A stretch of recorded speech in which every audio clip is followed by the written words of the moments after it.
Achim Steiner likes to host team meetings on the terrace in front of his office in Nairobi. Now, in the run-up to the Copenhagen conference, the team is even busier than usual.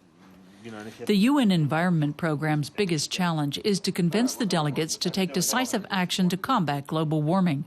Fundamental policy changes are urgently needed. Copenhagen is probably one of the most important summits of the last 50 or 100 years. That's because we're trying to do something that's never been tried before in this form, namely to get 192 countries to agree to create a common framework that will ultimately change every aspect of our economic and social policies for the better. Steiner experiences the changes in climate daily. In Kenya, it has hardly rained for 3 years. Drinking water is scarce. Villagers often have to walk long distances to find any. Drought means animals die and crops wither. Further south in Lesotho, for example, many people are fighting for survival. Up in the mountains, they've been growing maize for decades. Kuena is a farmer in the village of Hatsui. He says yields are dramatically declining.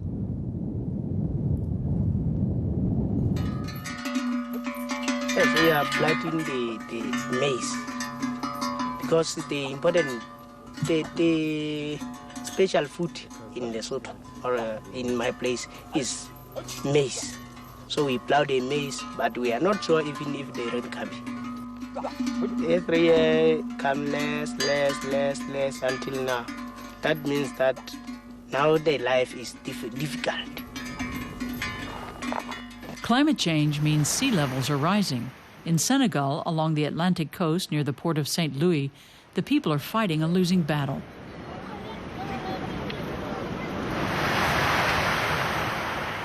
Every year the sea gets closer.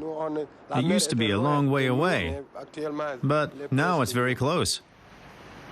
Everybody who lives by the ocean, everyone who lives along the coast, we all have the same problem. They fear the water will reach their homes soon. Industrialized nations haven't been hit so hard yet. Nonetheless, Steiner argues that these nations are the main cause of climate change, so they must take the initiative. As head of the UN Environment Programme, he says green economic policy is the right and necessary approach. The idea of the green economy is really quite simple. How can we produce the goods and services we need as a society, as people, with greater efficiency and less environmental pollution? We can't carry on producing and consuming the way we have been for the past 100 or 150 years. Steiner and the African states will argue at Copenhagen that developing countries need more financial assistance from industrialized nations to help them fight climate change. There's huge potential in such a partnership. It can help win acceptance for the idea of the green economy. Industrialized and developing nations should adopt the policy. We can't do in the 21st century what was done in the 19th and 20th. Steiner also supports local projects in Nairobi, among them the Sadili Oval Family Center. Football. You're preparing for the World Cup in South Africa, huh? If you hurry up, you could be ready just in time. Children and their parents play sports here and learn about the environment. The center has a large plot of land, and the sports equipment is made of recycled materials. Steiner wants the UN Environment Programme to have more powers in order to achieve its global goals. He has already changed its internal structure, something his team says was long overdue. Steiner's secretary, Suzzanne Muraya, has worked for the UN Environment Programme for 19 years. She was also the secretary to his predecessor, Klaus Töpfer. They all came with different styles, so each has their own working style. Dr. Töpfer was more political. Mr. Steiner is more an administrator. He's very focused, very gifted, talented person. He's also pleasant to work with. So in that respect, he's a very pleasant boss.